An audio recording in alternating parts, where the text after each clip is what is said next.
المال والبنون زينة الحياة الدنيا صدق الله العلي العظيم. اللهم صل على محمد وعلى آل محمد كما صليت على إبراهيم وعلى آل إبراهيم إنك حميد مجيد. اللهم بارك على محمد وعلى آل محمد كما باركت على إبراهيم وعلى آل إبراهيم إنك حميد مجيد. الحمد لله. ঐতিহ্যবাহী গাজীপুর মহানগরের 15 নং ওয়ার্ড বগুড়া জুম্মাপাড়া জামিয়াতুস সুন্নাহ হিফজুল কোরআন মাদ্রাসা ও জামিয়াতুস সুন্নাহ মহিলা মাদ্রাসা এর উদ্যোগে হাফেজ ছাত্রদের পানি প্রদান উপলক্ষে 14তম ওয়াজ ও দোয়া মাহফিল। আজকের এই ওয়াজ ও দোয়া মাহফিলের সম্মানিত শ্রদ্ধেয় সভাপতি, প্রধান অতিথি, বিশেষ অতিথিবৃন্দ সহ সম্মানিত শ্রদ্ধেয় উলামায়ে ইকরাম, সামনে উপস্থিত মুরব্বিয়ানে কেরাম, সমবয়সী যুবক বন্ধু, স্নেহের ছোট ভাই, মাইকের আওয়াজ যত দূরে যায়, পর্দার অন্তরালে অবস্থানরতা সম্মানিতা শ্রদ্ধেয়া মা ও বোন, আল্লাহ রাব্বুল আলামিনের দরবারে অগণিত শুকর যে মহান মালিক হায়াতে বরকত দিয়ে সুস্থ রেখে এতক্ষণ পর্যন্ত উলামা হযরতদের জবান থেকে গুরুত্বপূর্ণ কথা সাথে সাথে বাস্তবতার আলোকে অত্র প্রতিষ্ঠানের শিক্ষার্থীদের দ্বারা সুন্দর একটি প্রদর্শনী অনুষ্ঠান সহ কিছু মেহমানের আলোচনা আপনারা শ্রবণ করলেন। যে মহান মনিব আমাদেরকে হাজারো মানুষের মধ্য থেকে যাচাই বাছাই করে এমন এক মোবারক মজলিসে আসার বসার, দ্বীনি কথা বলবার, শ্রবণ করবার তৌফিক দিলেন, সে মহান মনিবকে খুশি করার জন্য মুহাব্বতের সাথে জবান খুলে অন্তর থেকে আমরা একবার কালিমাতুশ শুকর পাঠ করি, আলহামদুলিল্লাহ। অগণিত দুরূদ ও সালাম সাইয়্যিদুল আম্বিয়া, আশরাফুল আম্বিয়া, খাতামুল আম্বিয়া, ইমামুল মুরসালিন, রাহমাতুল লিল আলামিন, মুহাম্মাদুর রাসূলুল্লাহ সাল্লাল্লাহু আলাইহি ওয়াসাল্লামের উপর। রাত যেহেতু অনেক, আমি আপনাদেরকে বেশি সময় কষ্ট দিব না। মূলত অন্য আরেকটা বিষয় আলোচনা করার ইচ্ছা ছিল, কিন্তু এই ছোট ছোট বাচ্চাদের খুব সুন্দর এই প্রদর্শনী দেখে আমার মনে চাইল যে আসলে প্রত্যেকটা অভিভাবকেরই এটা কামনা বাসনা হওয়া দরকার যে সে যেন বার্ধক্যে তার সন্তানদের কাছে বোঝা না হয়ে যায়। আসলে বাস্তবতা হলো আল্লাহ তাআলা আমাদেরকে সন্তান দিয়েছেন। এই সন্তান আমাদের জন্য আল্লাহ তাআলার পক্ষ থেকে অন্যতম দামি এক নেয়ামত। সাথে সাথে এই সন্তান আমাদের কাছে আমানত। কিন্তু আফসোসের বিষয় হলো এই আমানত, এই নেয়ামতের যথাযথ কদর আমরা করতে পারি না। কেন পারি না? কারণ কিছু মানুষের চিন্তাধারা হলো এরকম, জীবনের একটা জীবন চক্র আছে। তারা মনে করে জীবনটা হলো এরকম যে আমি এখন যুবক আছি, শক্তি সামর্থ্য আছে, বিবাহ শাদী করলাম, আল্লাহ তাআলা আমাকে সন্তান দিবে, আমি এই সন্তানকে সম্পদ উপার্জনের উপযুক্ত করে তুলব। সন্তানকে সম্পদ উপার্জন করার জন্য যা লেখাপড়া করানো দরকার এগুলো করাবো, এখন পরিশ্রম করে এগুলো করাবো। আমি যখন বার্ধক্যে উপনীত হব তখন আমার সন্তান ইনকাম করবে, আয় করবে, আর আমি বুড়াকালে বসে বসে খাবো। তার মানে এক হিসাবে সন্তানকে আমরা অনেকে চিন্তা করি যে একটা এটিএম বুথ বানাবো আর কি। টাকা দরকার, অ্যাকাউন্টে টাকা আছে, কার্ড পাঞ্চ হবে, পিনকোড দিব আর টাকা বের হয়ে আসবে।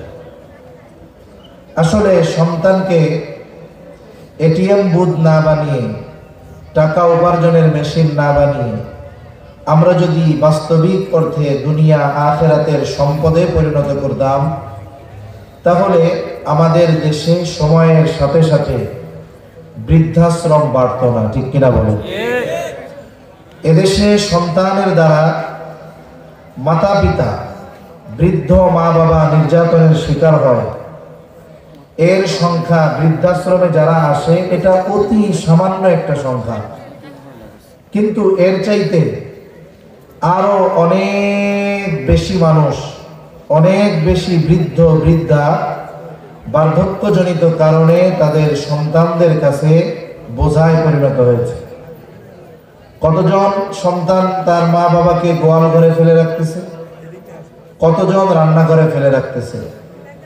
আবার দেখা যাবে পিতামাতা যে সন্তানের দ্বারা এই নিগ্রহের শিকার হচ্ছে, এই পিতামাতা যে গরিব ছিল, একেবারে অসহায় ছিল তা নয়, বরং আমরা তো এই বিষয়গুলোই বেশি দেখি যে পিতা অনেক সম্পদের মালিক, তিনিও তার সন্তানকে সম্পদ উপার্জনের সবকিছু শিখিয়েছেন।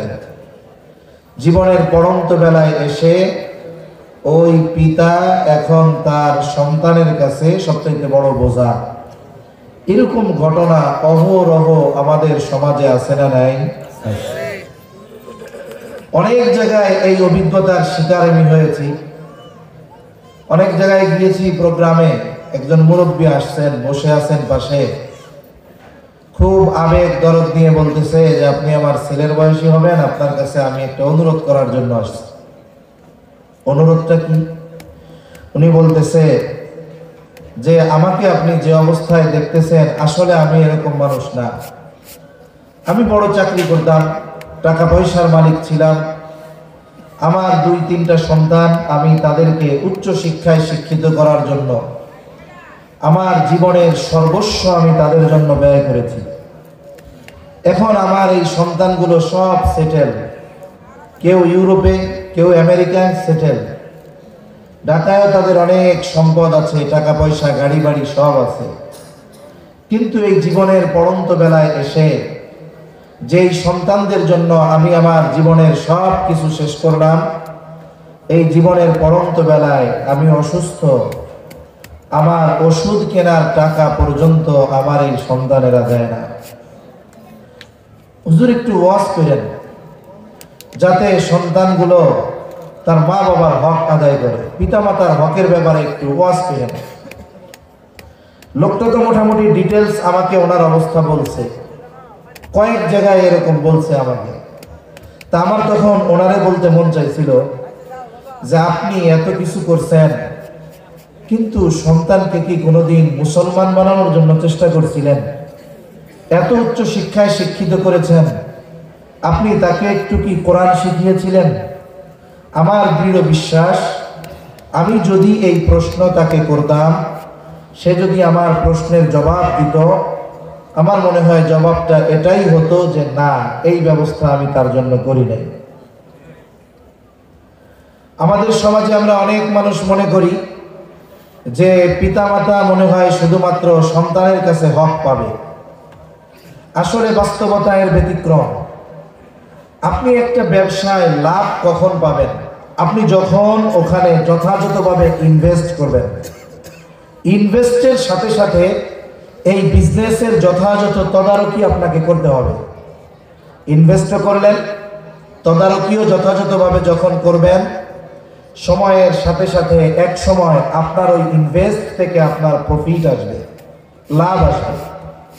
জীবনটাও এক ধরনের বিজনেস বলতে পারেন। আপনি আপনার সন্তানের জন্য যা করবেন, একটা সময় সন্তানের থেকে ওটাই আপনার জন্য আসবে।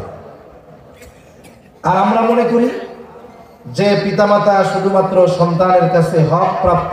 না না, বাস্তবতা হলো সন্তানও তো পিতামাতার কাছে হক পায়। সন্তান তার কাছে মা বাবা হক পাবে কখন?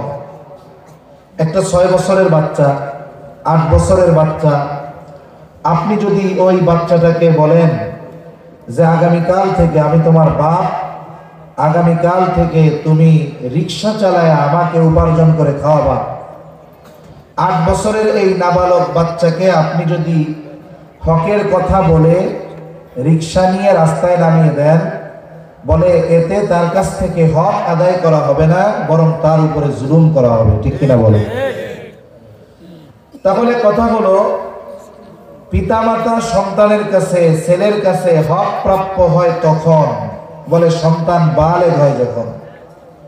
একটা সন্তান প্রাপ্তবয়স্ক হওয়ার আগে, বালেগ হওয়ার আগে আপনি তার উপরে কোনো কিছু চাপিয়ে দিতে পারবেন না। তার মানে তার কাছ থেকে হক পাওয়ার জন্য আপনার দীর্ঘ একটা সময় অপেক্ষা করা লাগবে। কিন্তু একটা সন্তান তার পিতার কাছে হক পায় কখন?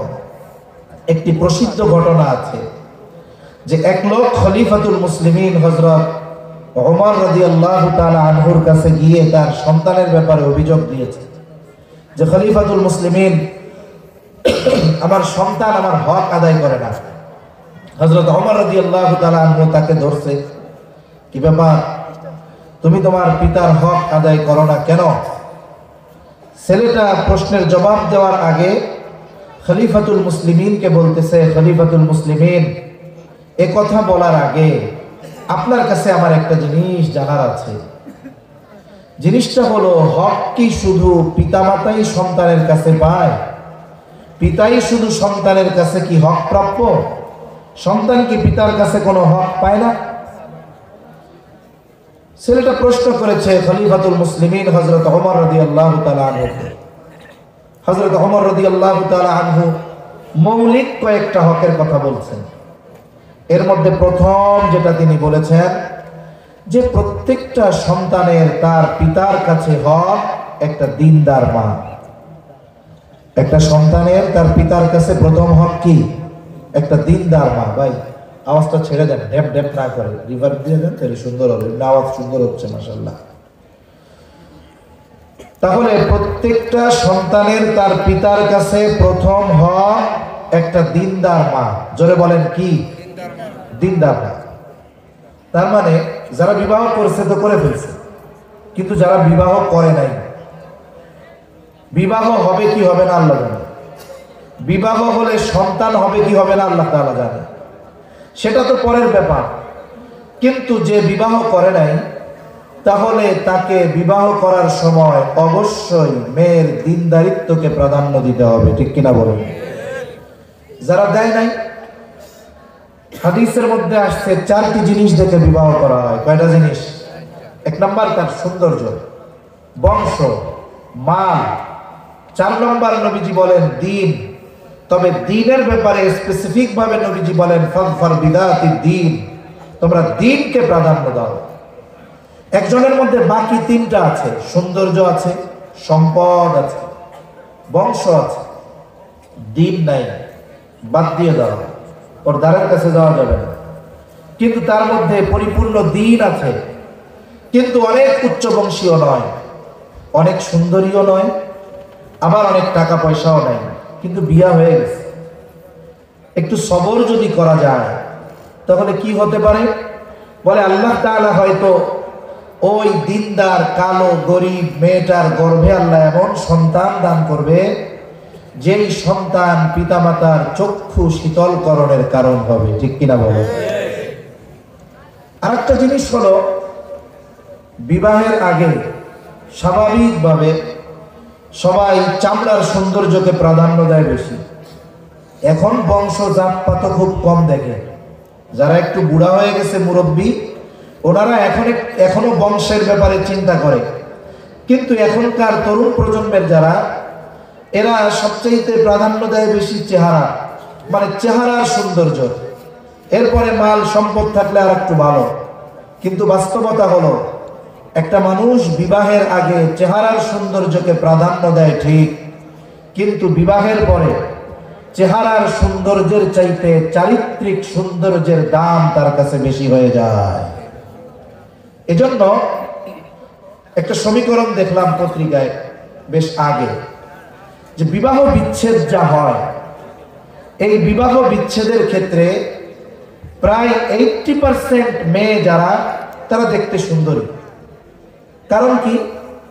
সে তার চেহারার সৌন্দর্যকে অগ্রাধিকার দেয় বেশি। চারিত্রিক সৌন্দর্য তার মধ্যে না থাকার কারণে স্বামীর সাথে সে সংসার করতে পারে না। আর ডিভোর্সের ক্ষেত্রে, বিবাহ বিচ্ছেদের ক্ষেত্রে এই 80% মেয়ে যাদের চেহারা সুন্দর, কেন বলে? ওর চেহারা সুন্দর হলেও সংসার করতে পারে না। কেন বলে? ওর চারিত্রিক সৌন্দর্যতা না থাকার কারণে। এজন্য খোঁজ নিয়ে দেখবেন, অনেক ধরনের সেলিব্রিটিদের যখন বিবাহ হয়, অনেক সুন্দর চেহারার সেলিব্রিটি, তার বিবাহ হয় খুব ধুমধাম করে, পত্রিকার হেডলাইন থাকে, কোটি টাকার কাবিন থাকে। লাস্টে কি হয়? 1 বছরের মাথায় আমরা খবরের পত্রিকায় জানতে পারি ওনাদের 6 মাস আগেই ডিভোর্স হয়ে গেছে। হয় কি হয় না? কেন হয় বলেন তো? কারণ বিবাহের আগে ওই চেহারার সৌন্দর্যের অগ্রাধিকার ছিল, কিন্তু আসল সৌন্দর্য হলো চরিত্রের মধ্যে। এটা প্রকাশিত পায় পারিবারিক জীবনে এসে, তখন আর চেহারার সৌন্দর্যের কোনো মূল্যায়ন থাকে না। চারিত্রিক অসৌন্দর্যতাকে সামনে রেখে ওই সুন্দর চেহারার নারীকেও তখন আর ঘরে রাখে না, বিবাহ বিচ্ছেদ হয়ে যায়। এজন্য বিবাহের ক্ষেত্রে দিনদারিত্বকে প্রাধান্য দেওয়া দরকার। এরপরে যদি বাকি 3টা থাকে তাহলে ভালোর উপরে ভালো, কিন্তু দিন যদি না থাকে, বাকি 3টা যদি থাকে, তাহলে পারিবারিক জীবনে পস্তাতে হবে আশা করা যায়, সাথে সাথে সন্তানের প্রথম হক নষ্ট করা হবে। এখন বিবাহ হলো, আল্লাহ তাআলা মায়ের গর্ভে সন্তান দিলেন। যখন একটা মহিলার গর্ভে সন্তান আসে, এই সন্তান আসার পরে মহিলার জন্য কিছু করণীয় বিষয় আছে। কারণ আধুনিক সায়েন্স বলতেছে, চিকিৎসা বিজ্ঞান বলতেছে যে একটা সন্তান মায়ের পেটে যখন থাকে, মায়ের চিন্তা, মায়ের কথা, সব কিছুর প্রভাব ওই পেটের বাচ্চার মধ্যে পড়ে। সুবহানাল্লাহ। দেখেন, যখন আমরা মায়ের রেহেমে পৌঁছাইছিলাম, আমরা কি ছিলাম? আরে কতটুকু পানি ছিলাম ওটা তো দেখাও দুরস্কর ছিল। ওই 1 ফোঁটা একটু পানি মায়ের রেহেমে পৌঁছিয়ে গেল। আল্লাহ তাআলা প্রসেসিং এর মাধ্যমে 120 দিনের প্রসেসের পরে, লম্বা কথা আমি সংক্ষেপে বলতেছি, 120 দিনের প্রসেসের পরে আল্লাহ তাআলা একটা মাংসের টুকরা আমাদেরকে বানিয়েছেন। মায়ের পেটের ভিতরে 120 দিনের মাথায় আমরা ছিলাম একটা মাংসের টুকরা। এই মাংসের টুকরাটা ছিল মরা। কি ছিল? জোরে বলেন। মরা। মরা। 120 দিন পর আল্লাহ তাআলা ওই মায়ের গর্ভে একজন ফেরেশতাকে আল্লাহ তাআলা পাঠিয়ে দেন। ফেরেশতা কি করে? এই যে মাংসের টুকরা, ওইটার মধ্যে আল্লাহ তাআলার নির্দেশে রূহ ফুঁকে দেয়। কি ফুঁকে দেয়? রূহ। এখন মরা মাংসের টুকরাটা প্রাণ ফিরে পায়, জান পায়, জান। এখন কি হলো?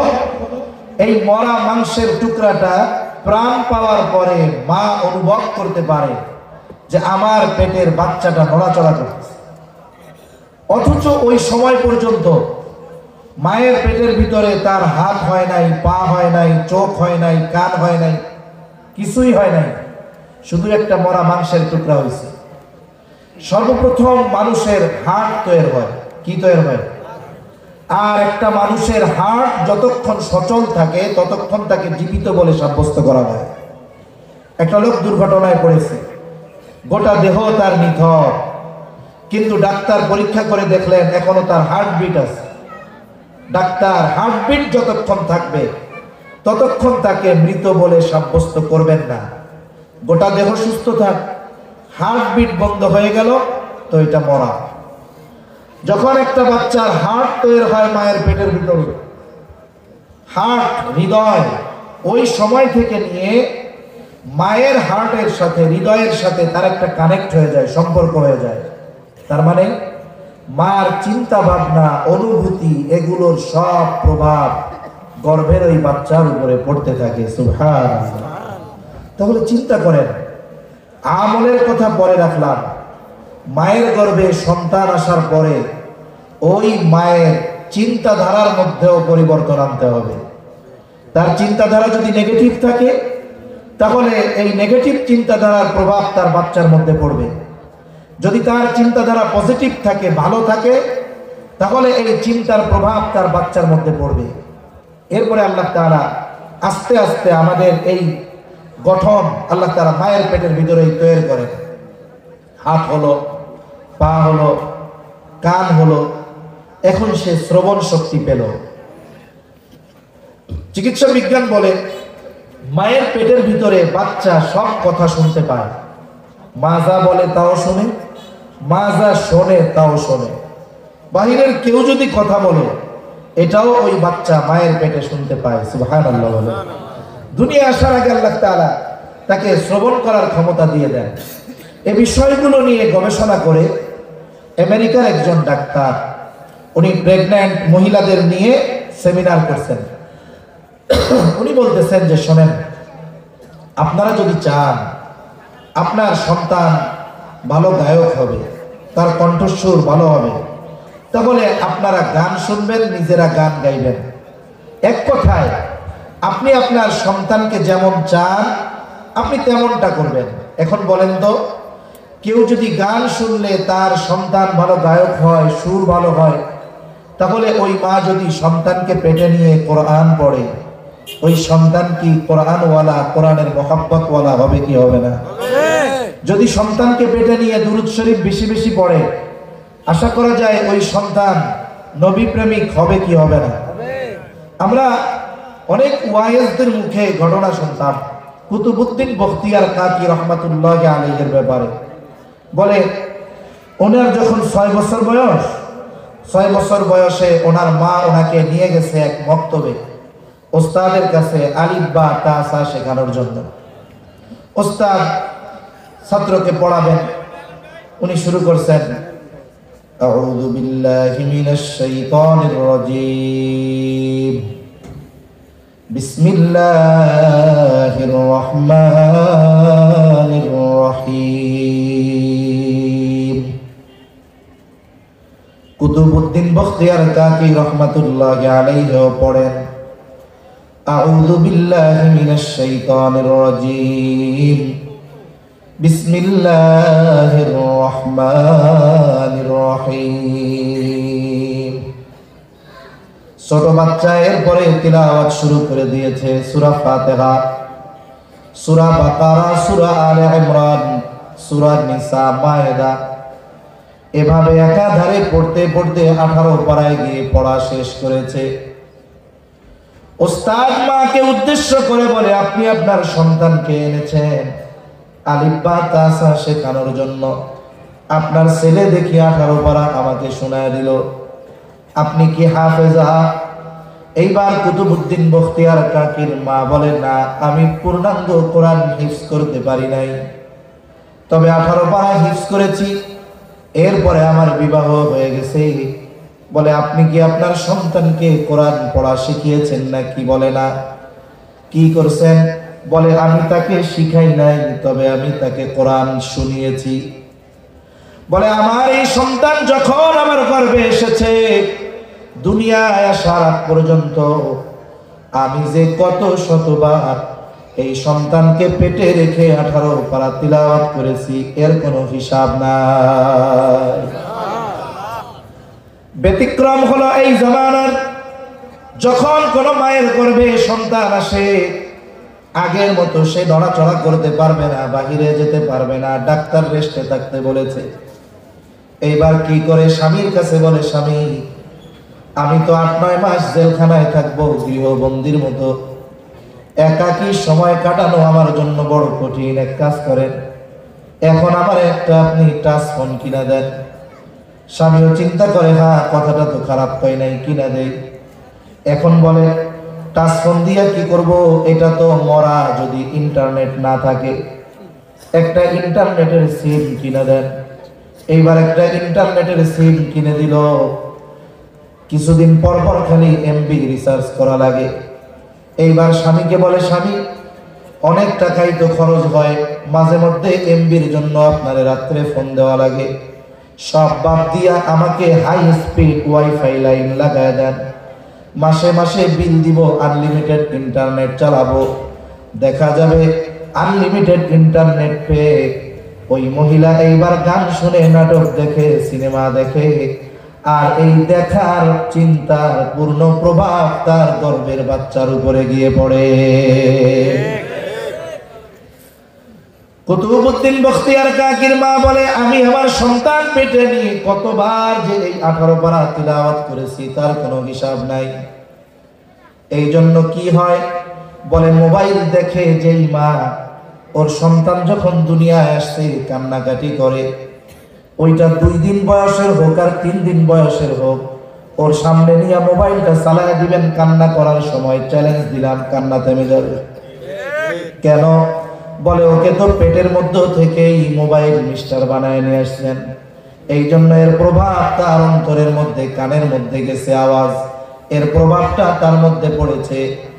এরপরে কুতুবউদ্দিন বখতিয়ার কাকির মা বলেন, আমার সন্তান যখন দুনিয়ায় ভূমিষ্ঠ হলো, এরপর থেকে পবিত্রতা অর্জন করার পর আমি আমার সন্তানকে যে কত হাজার বার এই 18 পারা তিলাওয়াত করে শুনিয়েছি, এর কোনো হিসাব না। এখন বলতে পারেন, শুই নাই কি মুখস্থ করে ফেলতে পারে? বলে অসম্ভব নয়, এটা তো সম্ভব। এই ডিজিটাল জামানার কথা আমার মনে হয় ইন্টারনেটে সার্চ দিলে পাওয়া যাবে।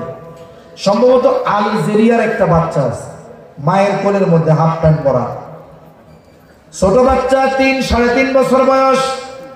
বলে কোরআনুল কারীমের যেই জায়গা থেকে হোক না কেন, আপনি যদি ওর সামনে একটু তিলাওয়াত করেন, এরপর থেকে ও তিলাওয়াত করা শুরু করে দেয়। বলে বয়স 3 বছর, 3.5 বছর, এই আধুনিক জামানায় যদি এমন সন্তানের জন্ম হতে পারে, কুতুবউদ্দিন বখতিয়ার কাকির মা সাধারণ মায়েদের মতো মা নয়। ওই কুতুবউদ্দিন বখতিয়ার কাকি মায়ের তিলাওয়াত শুনে শুনে 18 পারার হাফেজ হয়ে যাবে, এটা অসম্ভব কোনো কিছু নয়। এই জন্য মূল কথা যেটা বলতে চাইছিলাম, যে সন্তান যখন মায়ের গর্ভে আসবে, মায়ের দায়িত্ব হলো লাইফ স্টাইল পরিবর্তন করে ফেলা। যদি শারীরিক দৈহিক ইবাদত বেশি করতে কষ্ট হয়, জবানে বেশি বেশি ইস্তেগফার পাঠ করবে, দুরূদ শরীফ পাঠ করবে, আল্লাহ তাআলার তাসবিহাত সমূহ পাঠ করবে, কোরআনের যতটুকু আছে ততটুকু বেশি বেশি তিলাওয়াত করবে। আশা করা যায় এই তিলাওয়াত গুলোর কারণে সন্তানের উপরে প্রভাব আল্লাহ তাআলা ফালায় দিবে, সন্তানের উপরে প্রভাব পড়বে। এরপরে সন্তান যখন দুনিয়ায় ভূমিষ্ঠ হবে, এইবার শরীয়তের কিছু করণীয় বিষয় আছে। সন্তান দুনিয়ায় ভূমিষ্ঠ হলো, ছেলে হোক আর মেয়ে হোক, প্রথম কাজ হলো সন্তানের ডান কানে আজান, বাম কানে ইকামত দিতে হবে। কিন্তু আফসোসের বিষয়, আমাদের দেশের অবস্থা হলো এইরকম,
আমাদের আগামী প্রজন্মেরও কষ্ট। এই চিন্তা করে উলামায়ে কেরাম দেশপ্রেম অন্তরে নিয়ে দেশের কল্যাণেই কাজ করে। কিন্তু সাধারণ মানুষ বুঝে, কিন্তু পরে বুঝে, যখন বুঝার দরকার তখন বুঝে না। উলামায়ে কেরাম চিন্তা করলেন মক্তবগুলো শূন্য হয়ে যাচ্ছে। মক্তব শূন্য হয়ে যাওয়া মানে দেশকে ইসলাম শূন্য করার পায়দারা। উলামায়ে কেরাম ফিকির করলেন কি করা যায়। ফিকির করে এক পদ্ধতির আবিষ্কার করলেন, নাম দিলেন নুরানি পদ্ধতি। বলে নাম যেমন নুরানি, কামও তেমন নুরানি। এইবার ছোট বাচ্চারা কিন্ডারগার্টেনের বদলে চলে আসলো নুরানি মাদ্রাসায়, যেখানে বাংলাও শেখায়, অঙ্কও শেখায়, ইংরেজিও শেখায়, সাথে সাথে আরবিও শেখানো হয়। এক কথায় একজন মুসলমান হিসাবে যা দরকার তাও শেখানো হয়, জাগতিক যেই জ্ঞান তাকে তাও শেখানো হয়। আর এক একটা ছোট বাচ্চার হাতের লেখা কত সুন্দর। অনেক স্কুল কলেজের মাস্টার্স বিসিএস কমপ্লিট করা লোকের লেখাও এত সুন্দর হয় না, ঠিক কিনা বলে? এই নুরানি মক্তবগুলো, মাদ্রাসাগুলো এত ব্যাপক আকারে সাড়া ফেলল যে গত সরকারের সময় একজন শিক্ষামন্ত্রী ছিলেন, ইসকনের প্রোডাক্ট চিনেননি তারে আপনারা? আরে ফেনীর একটা রিপোর্ট দেখলাম পত্রিকায় যে প্রাইমারি স্কুলগুলো ছাত্রছাত্রী শূন্য হয়ে যাচ্ছে। কি করা দরকার? বলে এই কারণে মাদ্রাসাগুলোতে নজরদারি বাড়ানো হবে। খালি হয়ে যাচ্ছে স্কুল, নজরদারি বাড়াবে কোন জায়গায়? মাদ্রাসায়। এই দুনিয়ায় কিছু লোক আছে, এদের অভ্যাস কি জানেন? বাহিরে গ্যাঞ্জাম করছে, বাড়ির বাইরে কি করছে? এক জায়গায় ঝগড়া করছে, মারামারি করছে, পিটানি খাইয়া আইছে। এখন এই বীর পুরুষ বাইরে পিটানি খাইয়া আইসা ঘরে আইসা বউরে পিঠায়। আছে না এরকম কিছু বীর পুরুষ? উনি খাইছে মায়ের এক জায়গায়, আইসা ঘরে আইসা বউ পিটাইয়া উনি বাহাদুরি দেখাইতেছে। এর কি আপনারা বীর পুরুষ বলবেন না কাপুরুষ বলবেন? আরে তোদের তো চিন্তা করার দরকার ছিল যে এত ফ্যাসিলিটি দেয় এক একটা প্রাইমারি টিচারদেরকে, কত বড় স্থাপনা বিল্ডিং বানায় দিছি, আবার আমাদের খরচে তাদেরকে টিফিন দেওয়াই। এরপরেও কেন স্টুডেন্টরা স্কুল ছেড়ে মাদ্রাসায় যাচ্ছে? এর জবাবদিহিতা তো প্রাইমারি স্কুলের টিচারদের কাছে চাওয়া দরকার ছিল, ঠিক কিনা বলেন? আমরা বলি কি যে এত ঝামেলার দরকার নেই। এক কাম করে, ওই প্রাইমারি স্কুলে যেই গাধাগুলারে রাখছেন পড়াইতে পারে না, ওইগুলারে বাদ দিয়া আমাদের নুরানির শিক্ষক গুলারে ঢুকায় দেন, আর সিলেবাসটা আমাদের হাতে দিয়া দেন। দেখেন কি হয়। ওই প্রাইমারি স্কুলের যেই বিল্ডিং আছে জায়গা দিয়া কুল পাবেন না ইনশাআল্লাহ, ঠিক কিনা কন? আর যেই মানুষগুলো বুঝে যে আমার সন্তানকে মানুষে পরিণত করতে হবে, এই ধরনের মানুষ জাগতিক শিক্ষায় শিক্ষিত হলেও এই মানুষগুলো তাদের সন্তানকে দ্বীনি শিক্ষায় শিক্ষিত করে, ঠিক কিনা বলো? আমার এক বন্ধু ছিল, এরা 3 ভাই মাদারীনগর থেকে ভাড়াই গেছে। এখন ওনার বাবা ছিলেন মতিঝিল আইডিয়াল কলেজের ইংরেজি শিক্ষক। উনি ওনার 3 সন্তানরে দিছে মাদারীনগর মাদ্রাসায়। মতিঝিল আইডিয়ালে ভর্তি হওয়া এটা মোটামুটি এভারেস্ট জয় করার মতো। উনি শিক্ষক হিসাবে ওনার ফ্যাসিলিটি ছিল, উনি ওনার বাচ্চাদেরকে কোটায় ভর্তি করে দিতে পারতেন। এখন ওনার বন্ধুরা বলে আপনি আসলে একটা বলদ মানুষ, এত সুযোগ থাকার পরেও আপনি আপনার একটা বাচ্চারেও আপনি স্কুলে দিলেন না। মতিঝিল আইডিয়ালে যদি পড়াইতেন, দেশের শীর্ষস্থানীয় একটা স্কুল, আপনার সুযোগ থাকার পরেও আপনি দিলেন না, 3টার এই মৌলবি বানাইলেন। আপনি একটা বলদ। কয় না ভাই, আমি চালাক, এই জন্য আমার পোলা একটা স্কুলে দেই নাই। অনেক জায়গায় অনেক আজিব আজিব বিষয়। নুরানি মাদ্রাসার প্রভাব কত। মানিকগঞ্জে এক জায়গায় প্রোগ্রাম স্কুল আর নুরানি মাদ্রাসা পাশাপাশি, স্কুলের মাঠেই মাহফিল। তা আমি আবার জিজ্ঞাসা করতেছি ওনারে যে কি ভাই, নুরানি মাদ্রাসার সাথে স্কুলের সাথে কন্টেস্ট লাগে না? তাই হুজুর আমাকে সমস্যা নাই। বলি কেন? বলে এই স্কুলে 12 জন না 13 জন শিক্ষক শিক্ষিকা, তাদের সবগুলোর পোলাপান আমাকে মাদ্রাসায় পড়ে। তাহলে দেখেন নুরানির প্রভাবটা কি। একটা ছোট বাচ্চা ছোট থেকেই আদব শিখে, তার মানে এই দ্বীনি শিক্ষায় শিক্ষিত হওয়ার কারণে তার মধ্যে দ্বীন ঢুকে যায়। আলেম হওয়া জরুরি না, মুসলমান হওয়া জরুরি। সন্তানকে যদি দ্বীন না শেখান, ও ডাক্তার ইঞ্জিনিয়ার হবে কিন্তু মুসলমান হতে পারবে না। এজন্য সন্তানের অন্যতম হক এই সন্তানকে কোরআনের শিক্ষায় শিক্ষিত করা। লম্বা হয়ে যাচ্ছে কথা। এরপরে সন্তান যখন বড় হবে, বলে 7 বছর বয়স নামাজের জন্য আদেশ করবে, 10 বছর বয়স হইলে নামাজ না পড়লে প্রহার করবে। 7 বছর বয়সে আপনি যদি সন্তানকে নামাজের জন্য আদেশ করতে চান, তার মানে এর আগের থেকেই তাকে নামাজ শেখানোর দরকার আছে না নাই? একটু চিন্তা করেন, বাচ্চাটা যদি মাদ্রাসায় দিয়ে দেন, 7 বছর বয়সে নামাজের আদেশ করা লাগবে না, তাকিদ দেওয়া লাগবে না, ওই বাচ্চাটা তো 6 বছর বয়সে পাক্কা নামাজি হয়ে যাবে। বরং অনেক সময় ওই ধরনের ছোট বাচ্চাদের নামাজের হালত দেখে আমাদের লজ্জা লাগে। আরে এই ছোট বাচ্চা যেমনি নামাজ পড়তেছে, এইরকম যদি নামাজ পড়তে পারতাম আমারও ভালো লাগতো। মাঝে মাঝে অনেক মাদ্রাসার রাতের সিসি ক্যামেরার ভিডিও অনলাইনে ছাড়া হয়। রাত গভীর 3টা, 2:30, 2টা বাজে, ছোট নাবালক মাসুম বাচ্চা, বয়স 6 বছর 7 বছর বয়স হবে, ও প্রস্রাব করার জন্য উঠছে, আইসা আবার চলে আসছে, আবার কি মনে করে আবার ওযুখানার মধ্যে গেছে। শীতের রাত, ওই 7 বছরের বাচ্চা, 6 বছরের বাচ্চা সুন্দর মতো ঠান্ডা পানি দিয়ে ওযু করে 2-4 রাকাত তাহাজ্জুদ পড়ে আল্লাহর কাছে দোয়া করতেছে। চিন্তা করে দেখেন, আপনি আপনার 14-15 বছরের বাচ্চাটাকে পায়ে ধরে মসজিদে নিতে পারেন না, কিন্তু এই মাদ্রাসাগুলোর 7 বছরের বাচ্চা গভীর রজনীতে উঠে তাহাজ্জুদ পড়ে আল্লাহ তাআলার সাথে কাছে কান্নাকাটি করে। বলে এই সন্তান যখন বড় হবে ও অন্যায় করবে, অপরাধ করবে, এটা কখনোই হতে পারে না। যেটা আপনি চেষ্টা করতেছেন ওইটা মাদ্রাসায় অলরেডি হয়ে গেছে। এই জন্য 7 বছর